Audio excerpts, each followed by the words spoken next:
Aí. E quando estivermos... Tá ok.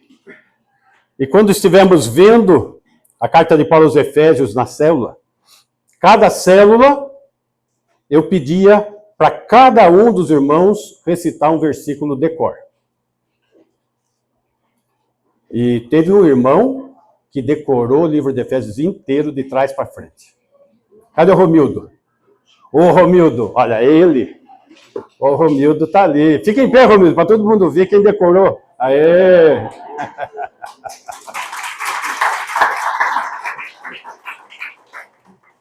E a carta de Paulo aos Efésios é uma carta que tem feito parte do meu ministério.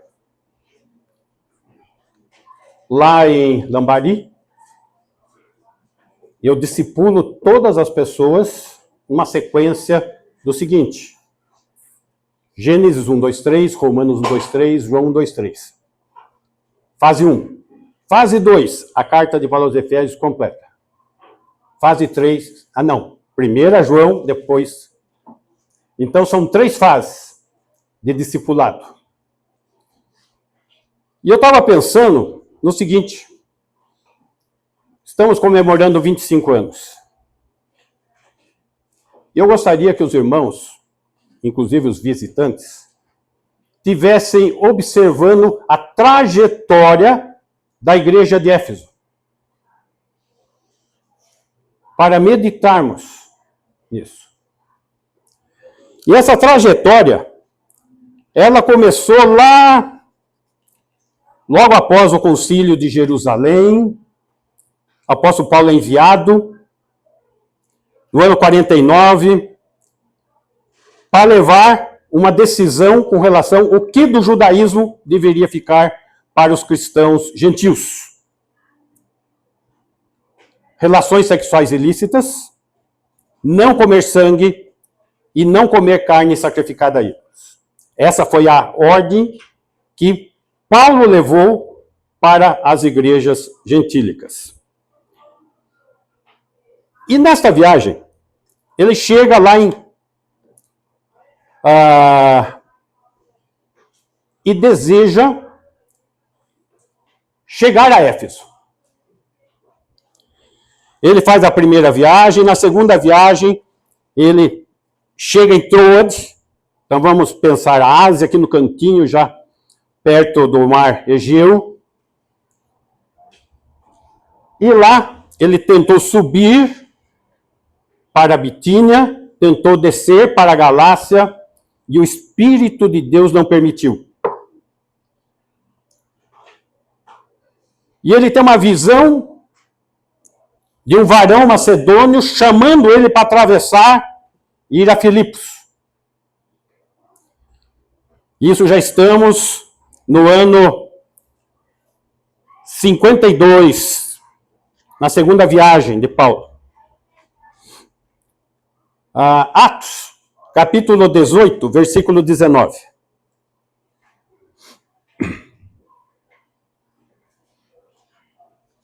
E chegaram a Éfeso, onde Paulo os deixou, e depois de entrar na sinagoga, começou a debater com os judeus. Paulo, sempre pregando primeiramente para o judeu, fica a pregar ali entre os judeus na sinagoga. Versículo 20. Rogando-lhe eles permanecesse ali mais tempo, não acedeu. Ele não ficou. 21. Mas despedindo-se disse: se Deus quiser, voltarei para vós outros. E embarcando, partiu de Éfeso. Lançou a semente lá na sinagoga e partiu. Na terceira viagem, já no ano 56, ele permanece 3 meses pregando na sinagoga. Capítulo 19, versículo 20. Assim a palavra do Senhor crescia e prevalecia poderosamente. Versículo 24. Pois um ourives chamado Demétrio, que fazia de prata nichos de Diana e que dava muito lucro aos artífices.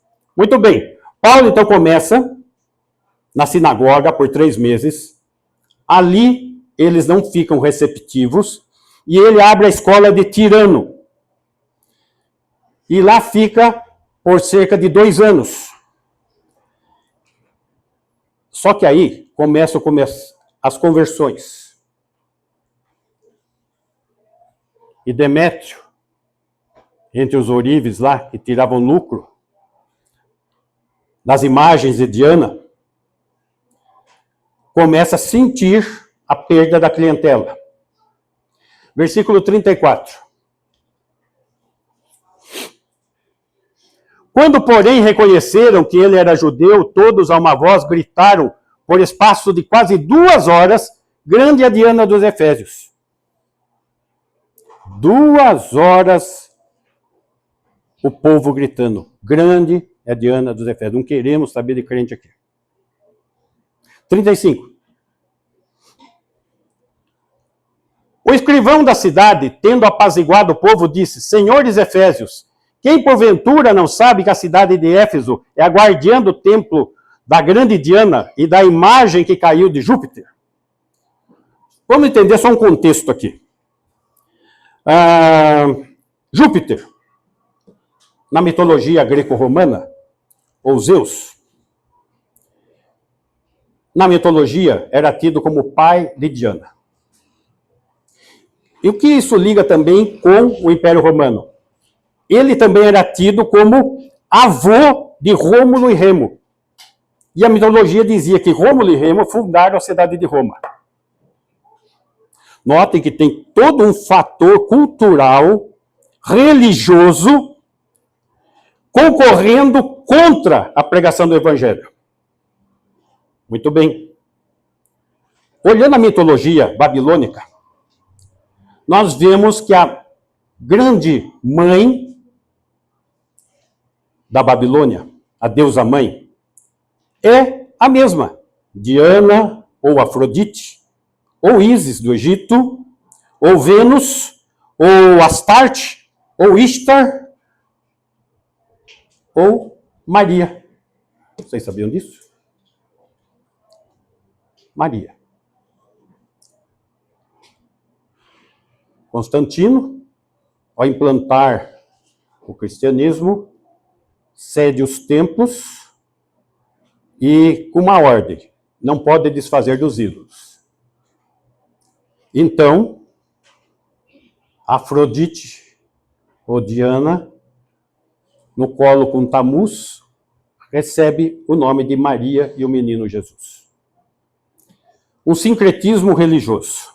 E esse era o contexto, essa era a luta. Grande é a Diana dos Efésios.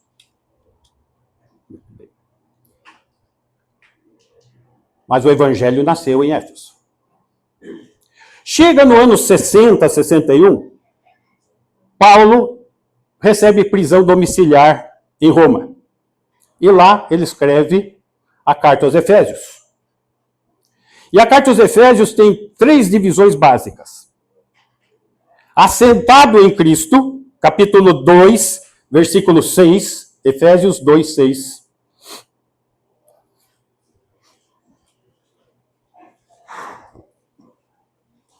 E juntamente com ele, com Jesus, nos ressuscitou e nos fez assentar nos lugares celestiais em Cristo Jesus. Nós que cremos em Jesus, por direito adquirido, já estamos assentados nos lugares celestiais, porque cremos em Jesus Cristo. Depois de crermos, nós temos que caminhar na fé, uma vida cristã digna. Efésios 4:1, andando, assentado com Cristo, andando com Cristo. Efésios 4:1.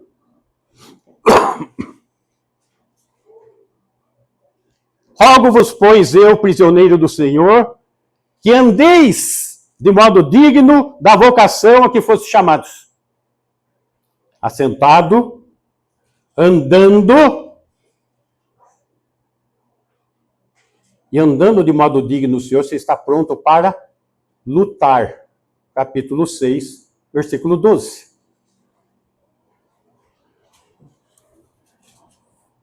Porque a nossa luta não é contra a carne e o sangue. Não é. Embora muitos crentes fiquem abalados, não conseguem vencer a carne, essa é a pequena luta, meus irmãos. Não é a maior. E sim contra os principados e potestades, contra os dominadores deste mundo tenebroso, contra as forças espirituais do mal nas regiões celestes. O príncipe desse mundo é Satanás. Estamos num mundo onde estamos em território hostil. E precisamos estar prontos para essa batalha, para essa luta. Muito bem. Visualizando essa situação, a desenvoltura, nós vamos pensar um pouco. Capítulo 1.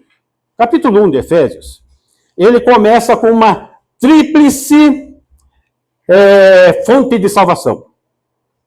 O Pai, que nos escolheu antes da fundação do mundo para sermos santos e irrepreensíveis. O Filho, aquele que nos redimiu, que nos comprou com seu sangue. E o Espírito Santo, aquele que ilumina as nossas mentes para recebermos a boa semente do Evangelho. E este Espírito Santo nos sela num papel corporativo que termina somente quando o Senhor vier nos buscar no arrebatamento. Efésios 1:14, só para concluir esse ponto. O qual, o Espírito Santo, é o penhor da nossa herança até ao resgate da sua propriedade, no arrebatamento da igreja. Em louvor da sua glória. Termina com uma doxologia voltada para o Espírito Santo. Muito bem. E nós chegamos diante da primeira oração de Paulo, versículo 19. Nessa primeira oração, ele levanta 3 aspectos, mas vou me prender só ao terceiro, ao último. Qual a suprema grandeza do seu poder para com os que cremos, segundo a eficácia da força do seu poder?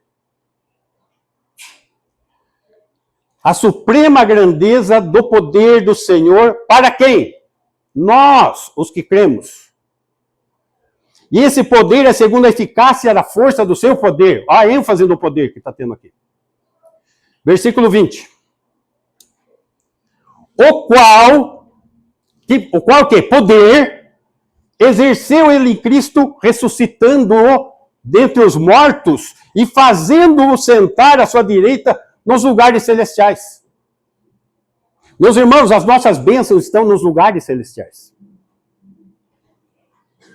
O Senhor Jesus está nos lugares celestiais. E se nós observarmos o texto que nós lemos de Efésios 6:12, termina que os demônios estão lá atacando aonde? Nos lugares celestiais, onde está a nossa bênção. E aqui ele está falando que este poder, que foi capaz de ressuscitar Jesus Cristo, é o poder que está na minha mão e na sua mão. Cada vez que a gente evangeliza uma pessoa, essa pessoa é resgatada dentre os mortos. Por esse poder que ressuscitou Jesus, ele está deixando à disposição das nossas mãos. Versículo 21. Acima de todo principado e potestade, poder e domínio, e de todo nome que se possa referir, não só no presente século, mas também no vindouro, esse poder está acima de tudo, de qualquer força, de qualquer demônio. Versículo 22. E pôs todas as coisas debaixo dos pés. Lembra lá de Gênesis 3,15? Porém, inimizade entre ti e a mulher, entre a tua descendência e o seu descendente, este descendente da mulher te pisará a cabeça, Satanás. debaixo dos seus pés, para ser o cabeça Cristo, sobre todas as coisas, o deu à igreja. O poder está dado à igreja. O poder estando na igreja, não existe caso perdido. Ah, fulano, não, aquele é caso perdido, não adianta. Não tem caso perdido.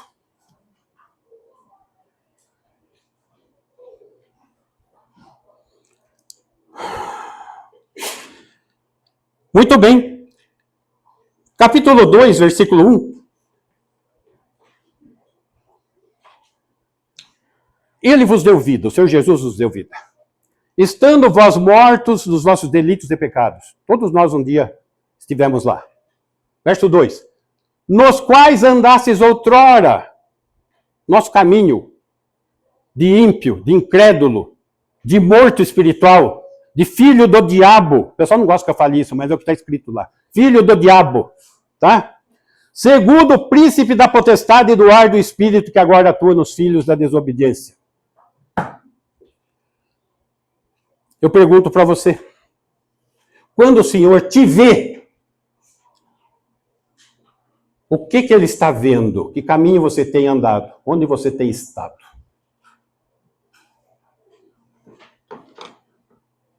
Note, está sendo oferecido um poder. Esse poder só pode ser ineficaz se a nossa vida tem sido desse tipo, ineficiente.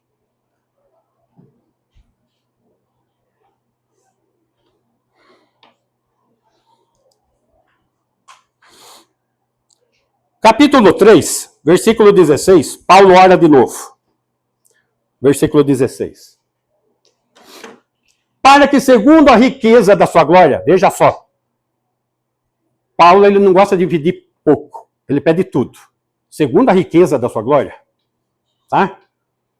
Vos conceda que sejais fortalecidos com poder, esse poder que eu estou falando, mediante o seu espírito no homem interior, porque ele cela. 17. E assim habite Cristo no vosso coração, pela fé, estando vós arraigados, raiz, arraigados e alicerçados, alicerce, em amor, o fruto do Espírito. Sem produzir fruto do Espírito, não tem manifestação de poder. Precisamos estar sob a direção dele. 18. A fim de poderdes compreender com todos os santos qual é a largura, o comprimento, a altura e a profundidade. Largura, comprimento, altura, profundidade. Formato de uma cruz. Ali se manifestou o amor de Cristo. Por mim, por você. Essa é a oração de Paulo. Versículo 19. E conhecer, compreender e conhecer o amor de Cristo, que excede todo entendimento. Note, tudo está girando em torno da cabeça. Não estamos falando de uma fé cega, de uma fé que é um salto no escuro, mas uma fé que precisamos compreender, dominar a espada do Espírito, a palavra de Deus.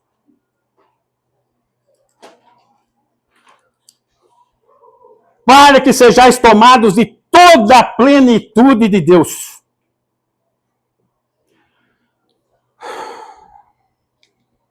Versículo 20. Já estamos no 20, né? Ah, não. Ora, aquele que é poderoso para fazer infinitamente mais do que tudo quanto pedimos ou pensamos, conforme o seu poder, de novo o poder, que opera em nós.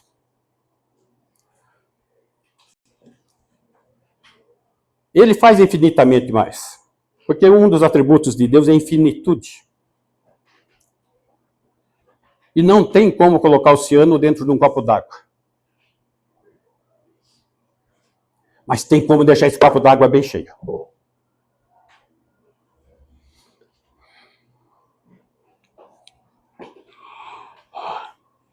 Capítulo 4, versículo 7.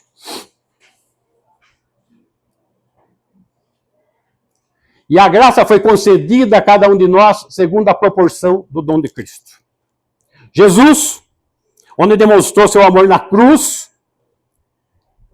ele ressuscita triunfante adentra os céus.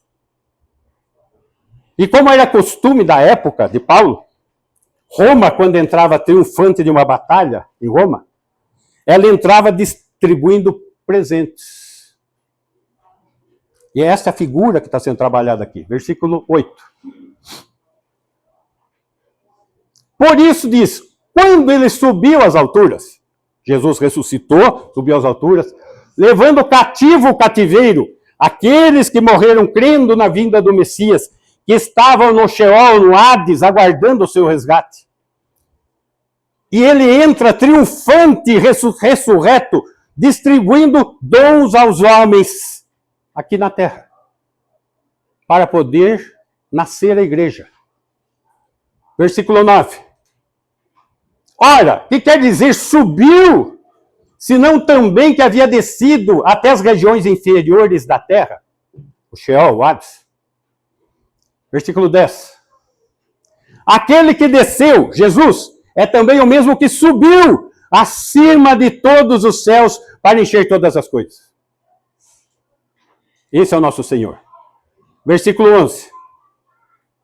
E ele mesmo concedeu uns para apóstolos, outros para profetas, outros para evangelistas, outros para pastores e mestres. São os dons funcionais, para que pudesse funcionar a igreja.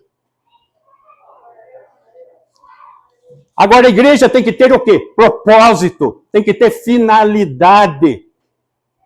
A finalidade da igreja não é me deixar, satisfeito. Não. É muito mais do que isso, gente. Vamos lá. Próximo versículo, 12. Com vistas ao aperfeiçoamento dos santos, para o desempenho do seu serviço, para a edificação do corpo de Cristo. A ideia aqui, com vistas. Com vistas. Imagina você na beira da praia, olhando o mar, com vistas. E vai um barquinho virando lá. A ideia aqui é exatamente de um barco. É um barco aonde ele, com vistas, e o versículo, volta um pouquinho, vai no 13. Até que todos cheguemos. Pode voltar no 12.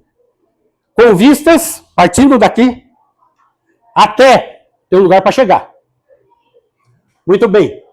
Essa tripulação, que é a igreja, que são os crentes dessa embarcação celestial, ela tem vista do quê? Aperfeiçoamento dos santos. Toda a escritura é inspirada por Deus e útil para o ensino, para a repreensão, para a correção, para a educação na justiça, a fim de que o homem de Deus seja perfeito e perfeitamente habilitado para toda boa obra.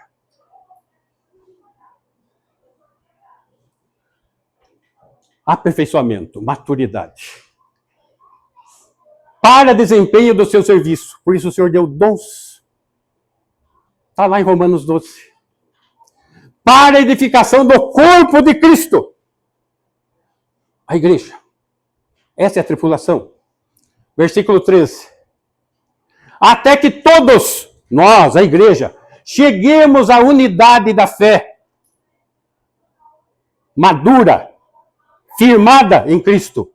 E do pleno conhecimento do Filho de Deus. Comunhão, relacionamento com Ele. A perfeita varonilidade. A medida da estatura da plenitude de Cristo. Esse é o ideal. Buscarmos ser como Cristo é.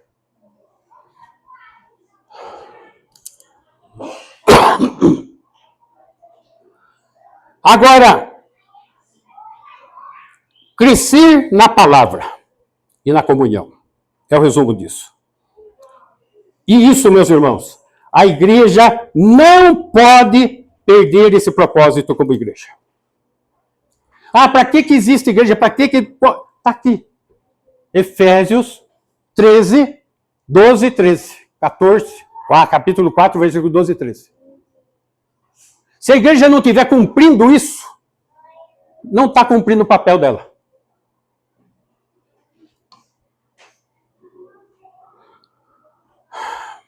Chegamos no ano 63. Aqui estamos no ano 60, 61.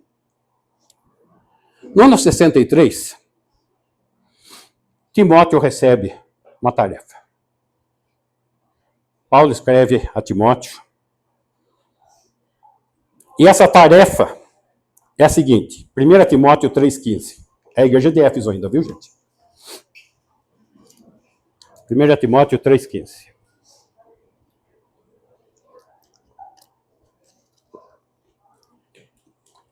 Gente, eu tremo mesmo. Para que, se eu tardar, fique ciente de como se deve proceder na casa de Deus, que é a igreja do Deus vivo, coluna e baluarte da verdade. Timóteo, você precisa ir para lá, em Éfeso, e resolver a situação lá. Note, Paulo sai da carta de Efésios, aonde ele está elogiando a igreja, e quando chega alguns anos depois, já tem problema sério. Do ano 63 ao ano 66, essas coisas estavam ocorrendo. Como deve proceder a igreja de Deus? E Timóteo precisava preparar novos líderes, porque aqueles que Paulo preparou, já não estavam mais. Falsos mestres já haviam se infiltrado, bem como a usurpação de autoridade pelas mulheres.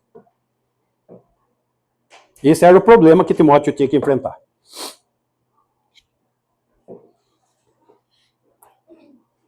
E aqui o problema está sendo o quê? A loquacidade frívola.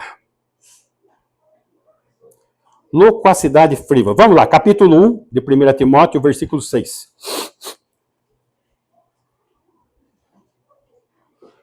Um, 6.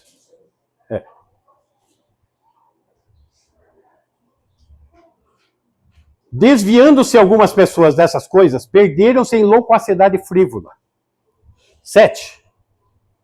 Pretendendo passar por mestres da lei, não compreendendo, todavia, nem o que dizem, nem os assuntos sobre os quais fazem ousadas asseverações.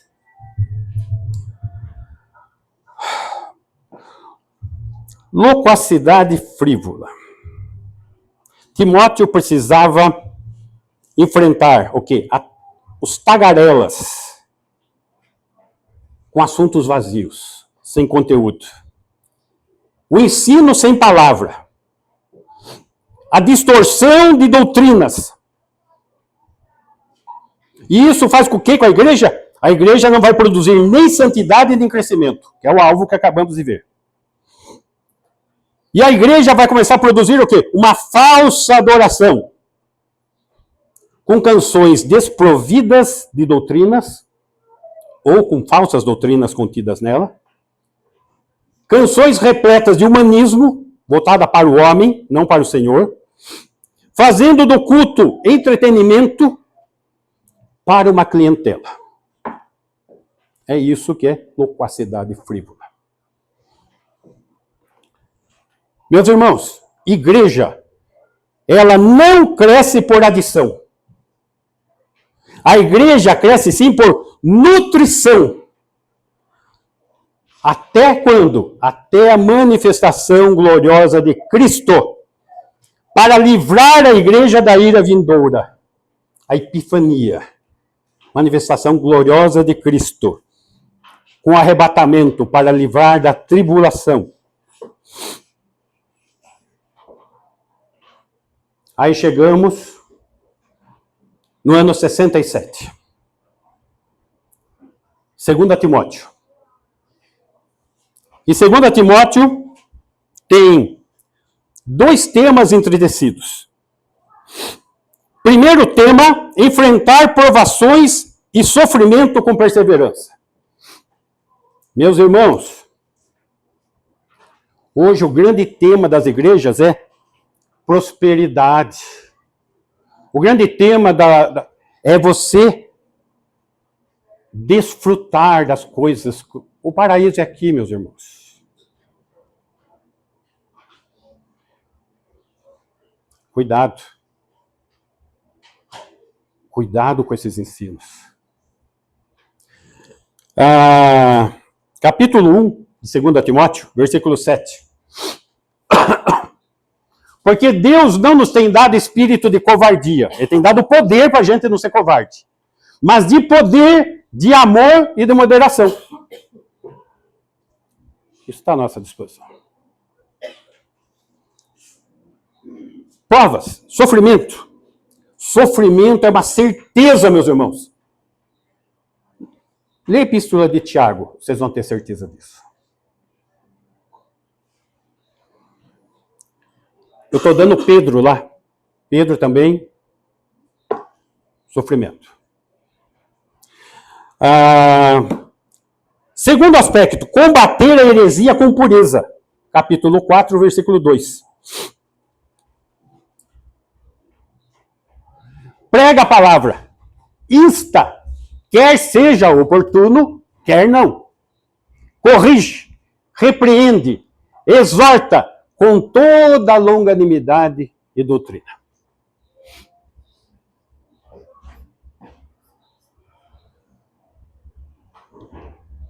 Meus irmãos, 25 anos.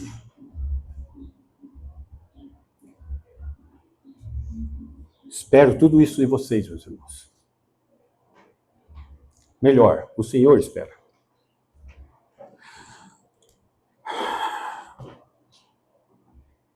Começamos lá no comecinho, lá perto do ano 56, quando começou a mensagem.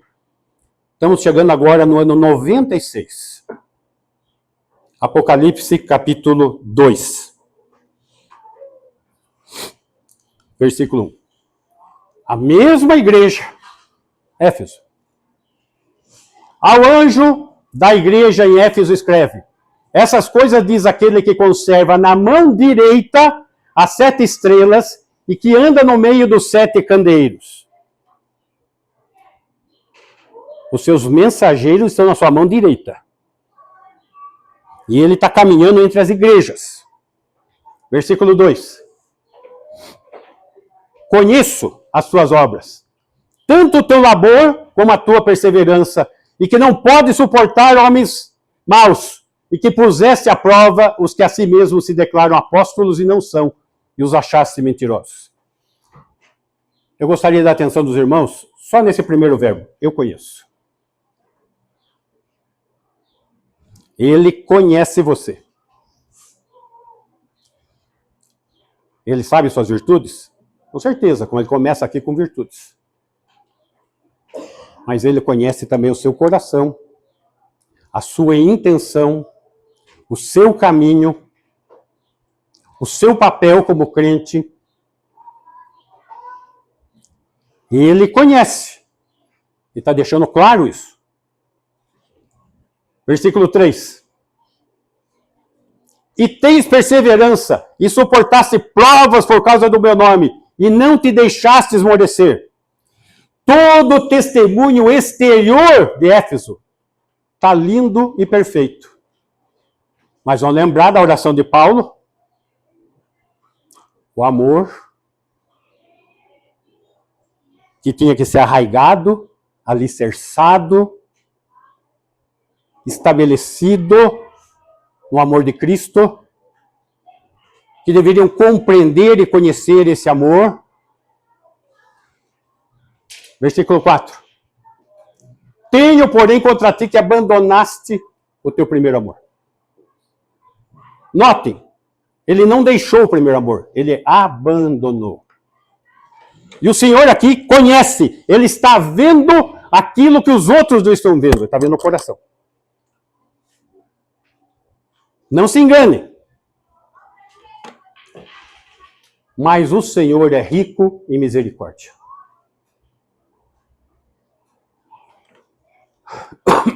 Versículo 5. Lembra-te, pois, de onde caíste. Lembra-te. Quando foi que você abandonou o seu primeiro amor?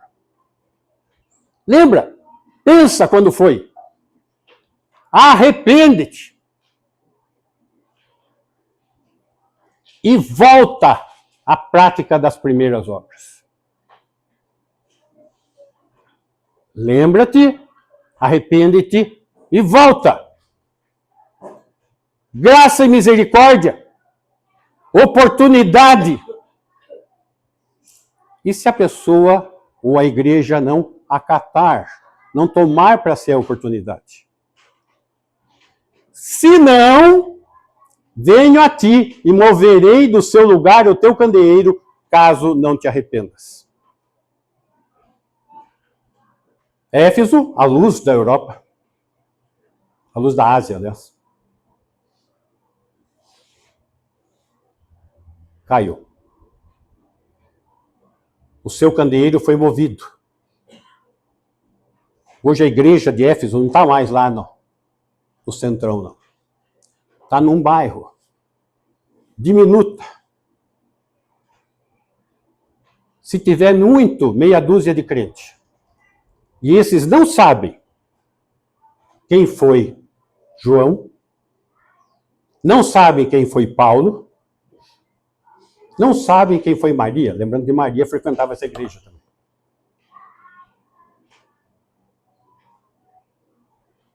O candeeiro foi movido.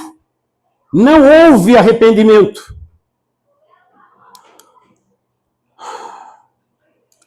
Lembra que nós lemos? Demétrio, o povo em polvorosa, gritando grande a Diana dos Efésios. Ano 431. No concílio de Éfeso. Maria declarada mãe de Deus. E o grito de grande a Diana dos Efésios se levantou de novo.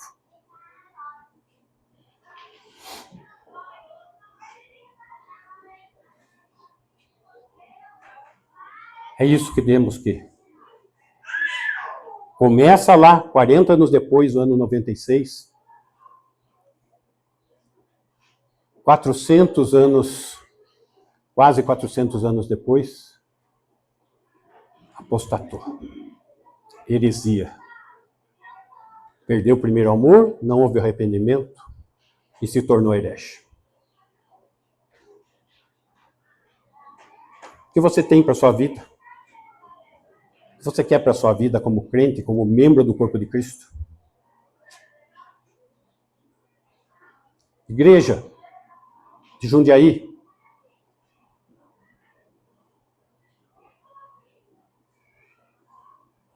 Não sei quando eu vou poder estar sabendo notícia de vocês. Há um ano atrás eu falei para o meu amigo pastor Elias. Ele estava na UTI morrendo. Meu amigo, está na hora de voltar para casa. E eu me incluí. Nós estamos na hora de voltar para casa. Está na hora. Resolva o que você tem que resolver antes de ir para casa.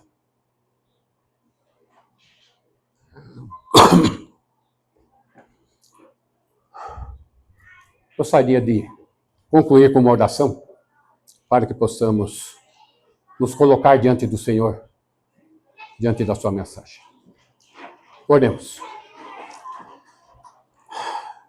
Senhor, agradecemos pela tua palavra, que é poderosa, viva, espada mais afiada, Senhor, do que qualquer espada de dois gumes, Senhor. Que o Senhor possa tocando profundo dos nossos corações e que possamos ser munidos, Senhor, da tua armadura, munidos, Senhor, da fé que há em ti, de uma fé verdadeira, prática, e que um bom testemunho, Senhor, possa redundar em palavras poderosas na pregação do teu evangelho. E que almas possam ser convertidas e levadas, Senhor, para o teu reino. Assim agradecemos o nome de Jesus, de maneira que o Senhor possa estar usando cada um de nós nessa tarefa árdua. No teu nome, Jesus. Amém. Ok? Quem quer?